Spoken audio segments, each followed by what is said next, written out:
Update to fixing the tds540 scope. Pretty much I've gotten it to pass signal path compensation, and I have one problem left. And this is the problem. I'll give you all a little bit of background here. If you notice this error, it's A to D output resistor on channel 4.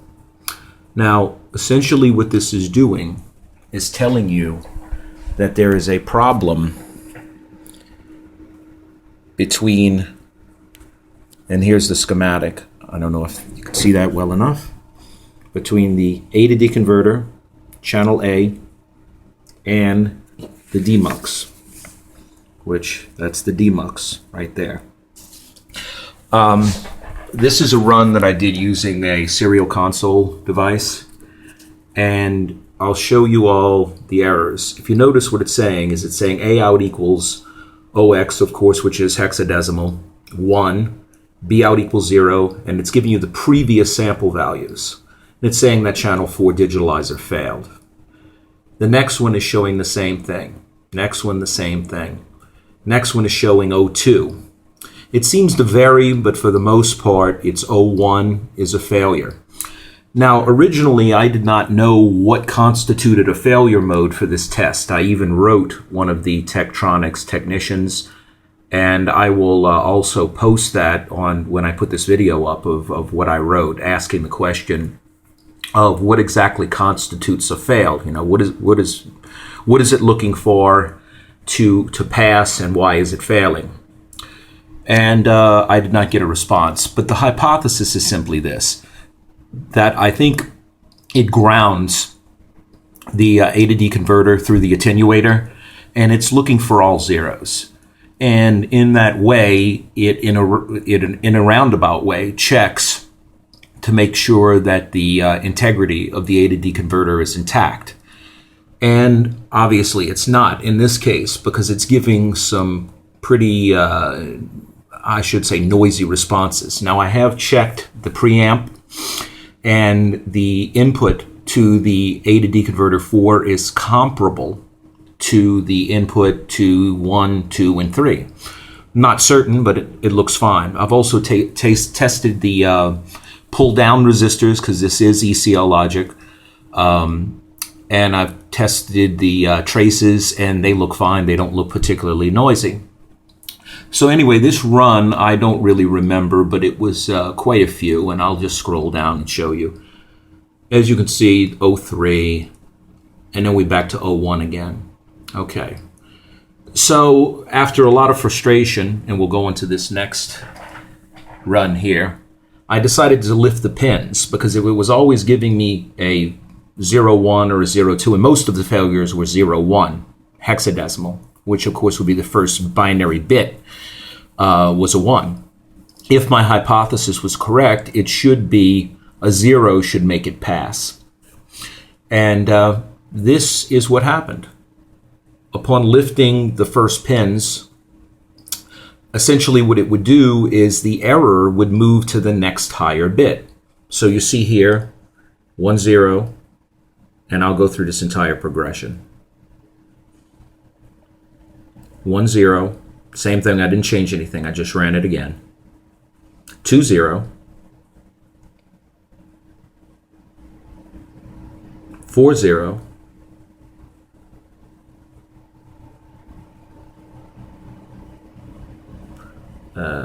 let's see, where is it?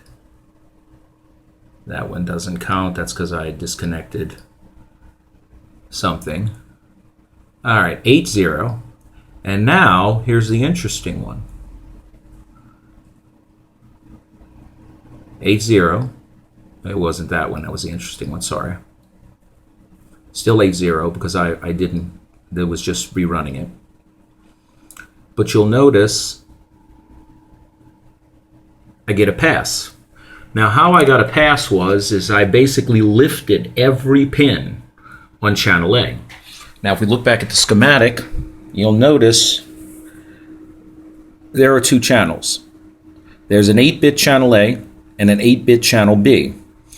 The D to A converter basically clocks those 2 bytes to the demux at 125 megahertz. That's the clock rate to the demux. The clock rate to the A to D converter is 250 megahertz. Lifting every pin on the A channel, which you can see right there, gave me a pass. So I was really onto something now. And that's going to be the rest of the story. An update to all of this. Before we get into the actual testing, the purpose of this is to ascertain whether or not the A to D converter is bad, or it's the demux, or something else, so that I can replace the A to D converter with this one, which I desoldered from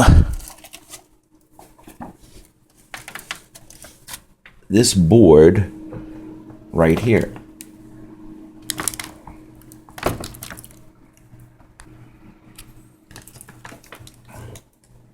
As you can see.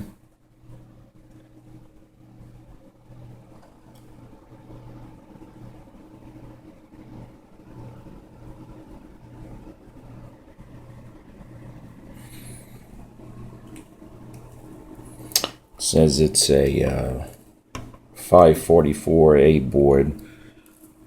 I think the acquisition boards are the same, or at least let's hope so.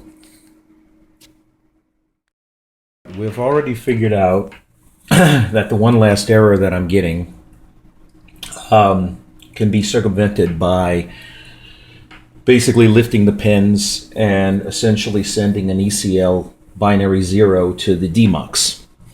Now, in this set of experiments, and there's two of them, two tests, it's basically to test whether or not there's excessive noise on the lines going to the demux, and that might be causing a problem, and therefore it is not the A to D converter, or that the demux is bad. And the way I'm going to go about doing this is, of course, I'm getting it to pass now. I'm going to send the pull-down resistor voltage, which is now at negative 5.1.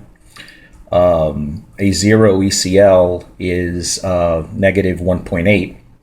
So it is definitely in the territory of 0. And I'm going to put it through a voltage divider and bring it down to negative 0.8 or above, which is defined as an ECL binary 1. So in other words, basically what I'm going to do is try to induce the fault. Now, I've done this already, and it does work, but I'm just going to go through it for you all. What I have here is my trusty Agilent, and please forgive my various clips, but I have a resistor decade box here, and even though it doesn't have a box, it functions the same, obviously. And these are some mathematics that I did. You can see, or at least I hope you can, the 5.1 negative volts, 475 ohm pull down resistor, the lifted pin going to the A to D converter, and then the demux. And the idea is to put the R2 resistor to a certain value to essentially create a voltage divider. And this is the various mathematics that went into it. It's nice to know that my long division skills are still intact. It's not exactly calculus, but it did seem to work. By the way, it's going to be pulling 9 millivolts. And there is the various mathematics. So what we're going to do is, here's the schematic of the A to D converter. We're going to be essentially, let me get this in the light. We're going to be essentially sending a binary 1 to A0 and seeing if it faults. We're then going to be essentially creating a parallel voltage divider, which is this mathematics here in this schematic.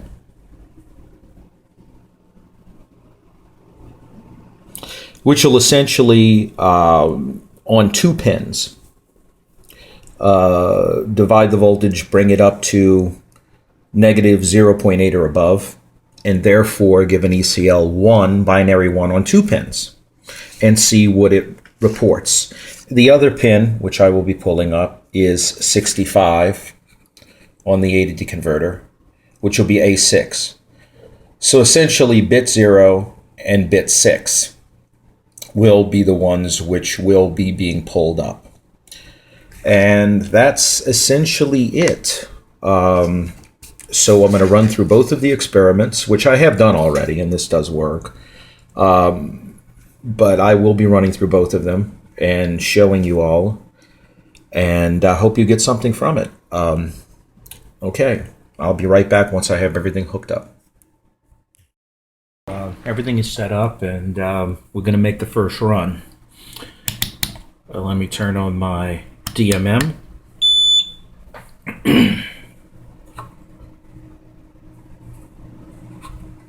Okay, and we'll zero it out.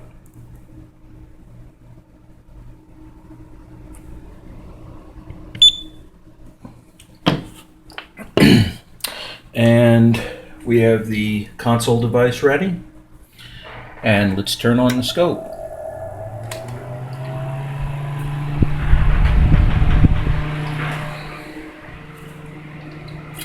Now this should pass.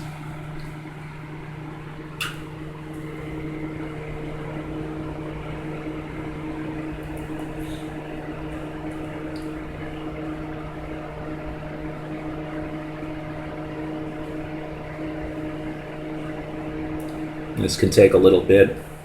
I think what this diagnostic is doing is basically checking all of memory. It runs through each word. And here we go. Let's see if it passes. And yes, it did. You can see the A to D output resistor all passed. And there we go right there. It has all the different processes running under VXOS. So, we got a pass, as you can tell. And now we'll do some measurements. Now let's measure what's on this pin. And it should be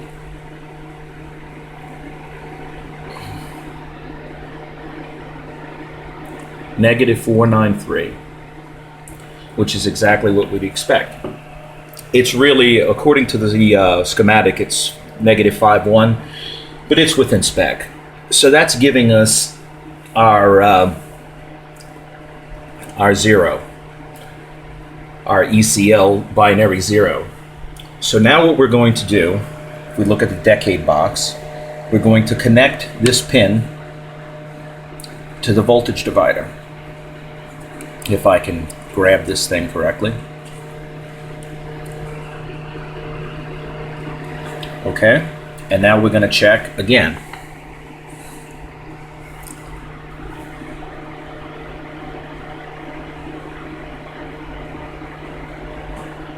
Now you notice, and that should get us a binary 1 on bit A0, which would mean that the A to D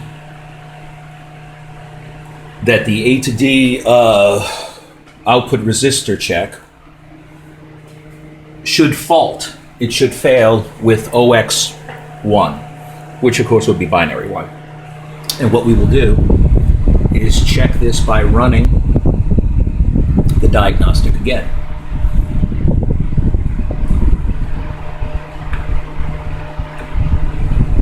All right, and here we go.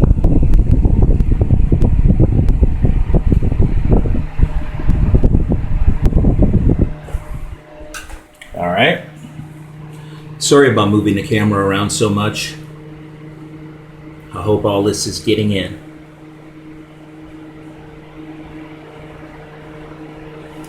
Now, it's checking with that high-res diagnostic. I think what it's doing there is checking each word. So then pass, pass, pass. All All the triggers are passing, and here we go. And there's our fail. And look what it failed on. A out equals OX1, which would be the first binary data line. And B channel is showing all zeros. So what this is showing is, at least on this first test, is that we are able to induce a fault.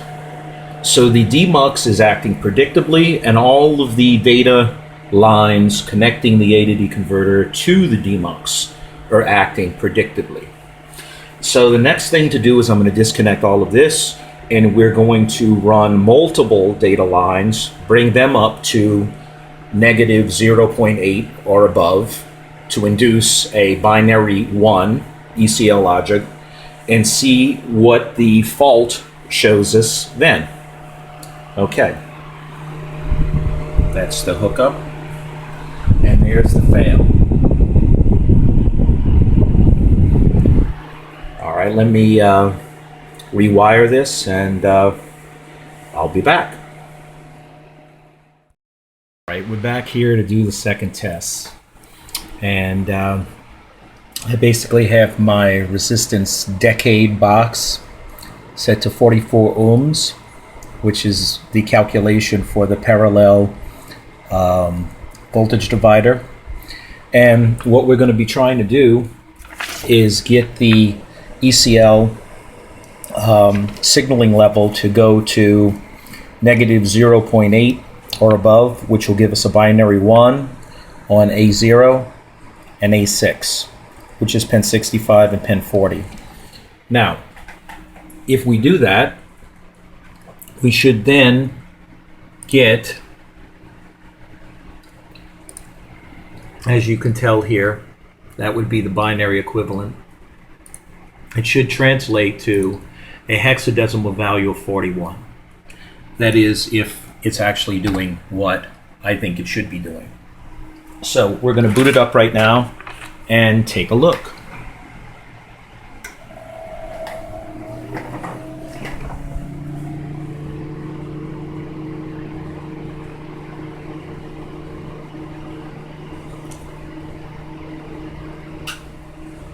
All right, we would expect that pass.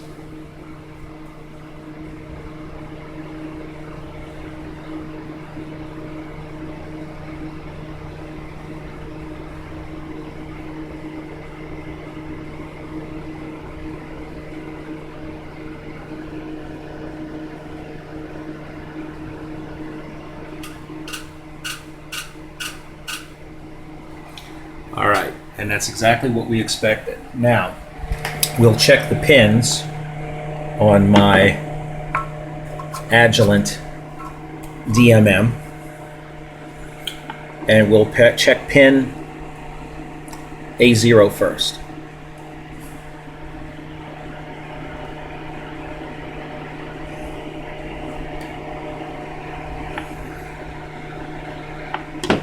Okay. Hold on just a moment. Okay. One of my test leads fell off.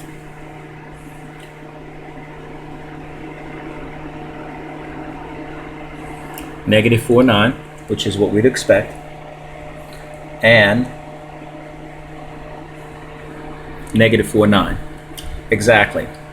Now, what we're going to try to do is get the signaling level up above negative 0.8, which would be ECL 1. We do that by connecting here and see what kind of voltage reference we get.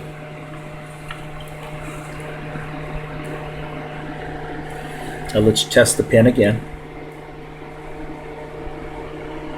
Now you notice that's exactly what we expected. And we will now run the test again.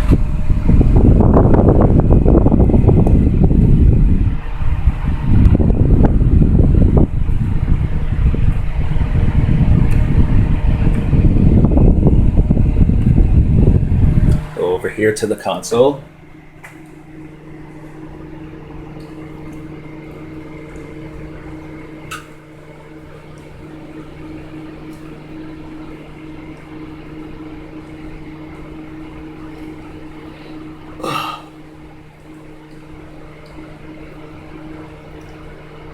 All right.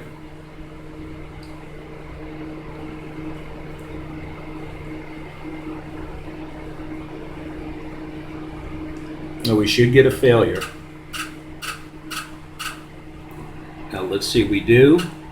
And if you notice, it's exactly hex 41, which pretty much definitively proves that the demux is working properly and the signaling is correct between the A to D converter and the demux. Now, what I gather from all of this is that the A to D converter is bad. I have another one right here to replace it with, as I showed you all earlier, and hopefully that will fix my problem. If anyone disagrees with this diagnosis, please let me know. And thank you all for watching.